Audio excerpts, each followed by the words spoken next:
رمضان میں صبر کی کہانی سلطان صلاح الدین ایوبی کی زبانی خیمہ گاہ رمضان کی پہلی رات رمضان المبارک کا چاند طلوع ہو چکا تھا۔ صلاح الدین ایوبی کا لشکر بیت المقدس کی فتح کے بعد صحرا میں خیمہ زن تھا۔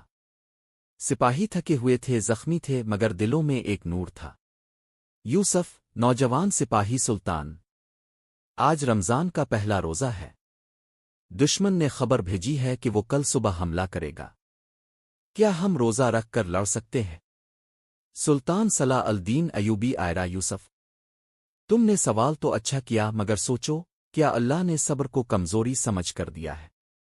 روزہ بھوک نہیں، روزہ تو وہ ڈھال ہے جو دل کو مضبوط کرتی ہے۔ صبر کرنے والا کبھی ہارتا نہیں۔ آدھی رات سحری سے پہلے کا لمحہ رات گہری تھی۔ سلطان اپنے خیمے میں اکیلے بیٹھے قرآن پڑھ رہے تھے۔ ایک بوڑھا سپاہی حامد آہستہ سے اندر آیا۔ حامد، بوڑھا سپاہی سلطان، میرے بیٹے کی شہادت کی خبر آئی ہے۔ میرا دل ٹوٹ گیا ہے۔ اس رمضان میں صبر کیسے کروں؟ سلطان صلاح الدین ایوبی آئرہ حامد، آؤ میرے پاس بیٹھو۔ دیکھو، یہ موم بتی جل رہی ہے۔ اسے جلنے کے لیے اپنا اب جلانا پڑتا ہے، تب ہی یہ روشنی دیتی ہے۔ تمہارے بیٹے نے اللہ کی راہ میں اپنا اب جلایا، وہ اب دنیا کی تاریکی میں روشنی ہے۔ صبر یہ نہیں کہ آنسو نہ بہاؤ، صبر یہ ہے کہ اللہ پر بھروسہ نہ چھوڑو۔ حامد کی آنکھوں سے آنسو با نکلے، مگر ہونٹوں پر الحمدللہ تھا۔ افطار کا وقت، لشکر کا افطار، سورج غروب ہونے لگا۔ پورا لشکر افطار کے لیے جمع ہوا۔ کھانا کم تھا، سپاہی زیادہ تھے۔ بعض سپاہیوں میں بے چینی پھیل رہی تھی۔ ایک سپاہی سلطان، کھانا سب کے لیے کافی نہیں، کچھ لوگ بھوکے رہ جائیں گے۔ سلطان صلاح الدین ایوبی آئرہ، تو پھر آج میں بھی نہیں کھاؤں گا۔ پہلے زخمیوں کو کھلاؤ، پھر بوڑھوں کو، پھر باقی سب کو۔ جو شخص رمضان میں بھی صرف اپنا پیٹ دیکھے، اس نے روزے کی روح نہیں سمجھی۔ روزہ ہمیں سکھاتا ہے، دوسروں کا درد محسوس کرو۔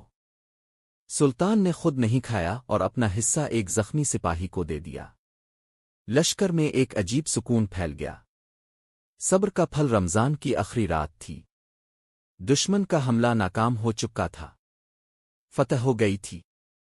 سلطان نے لشکر کو جمع کیا۔ سلطان صلاح الدین ایوبی آئرہ، اے میرے بھائیوں، یہ فتح تلواروں سے نہیں ملی، یہ فتح ان روزوں سے ملی جو تم نے رکھے، ان رکعتوں سے ملی جو تم نے پڑھے، ان آنسوؤں سے ملی جو تم نے سجدوں میں بہائے۔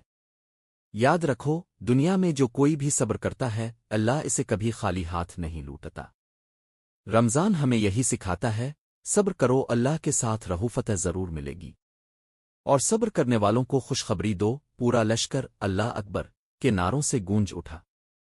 رمضان کا چاند آسمان پر چمک رہا تھا، اور ہر دل میں صبر کا نور روشن تھا۔